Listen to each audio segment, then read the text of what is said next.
මේ හතර මිනිස්සුන්ට තියෙනවා නම් ඒ මිනිස්සු හරි පොහොසත්තා. සල්ලි වලට ගන්න බැරි ඔන්න පොහොසත්කම් හතරක්. මොකද්ද? අපිට අපි ගැන ධනාත්මක ආකල්පයක් තියෙන්න ඕනේ. I can do it now. මට ඒක කරන්න පුළුවන්. මම දක්ෂයි.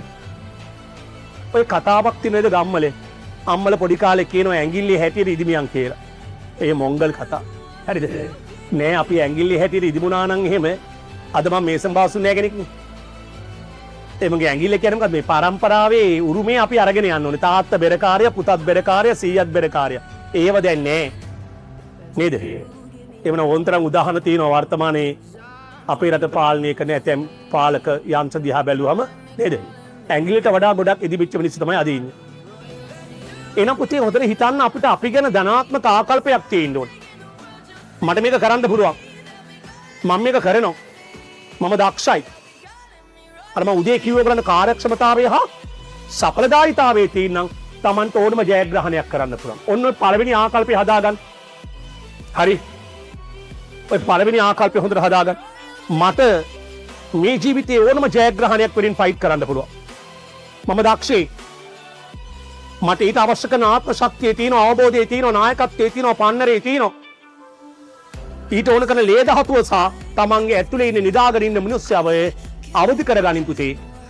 ඌ අවදි කරගත්තු දවසට ඔබට පුළුවන් හොඳ නායකයෙක් වෙන්න.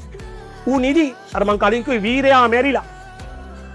ඇඟ ඇතුලේ ඉන්න වීරයා මැරුණම උඹ ඇතුලේ උපදින්න උදාසීන සිටිවිලි. එහෙනම් එක තමන් පිළිබඳ තියෙන ධනාත්මක ආකල්පය. දෙක තමන් జగතා තමන් උගතා කියලා හිතන එක හරි.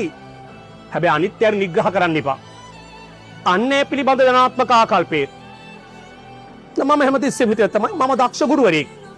හැබැයි මං කවදාවත් පුතා දැකලා තියෙනවා ලංකාවේ කිසිම දවසක නේද? කවදාකවත් ගුරුවරයෙකුට වචනයක්වත් දැනපු නැති ගුරුවරයෙක්. මේ වෘත්තීය ශ්‍රේෂ්ඨයේ කිසිම ගුරුවරයෙක් එක්ක අබමල් රේණුදුවත් තරහක් ඇති කර නොගත්තු මං හිතන්නේ ගුරුවරයෙක් ඉන්නවා නම් ඒ මං වෙන්න පුළුවන්. මිනිස්සුන්ට මං ආදරය කරනවා මගේ වෘත්තීය වේදීන්ට. අපි එකට වත් එක්ක කරනවා.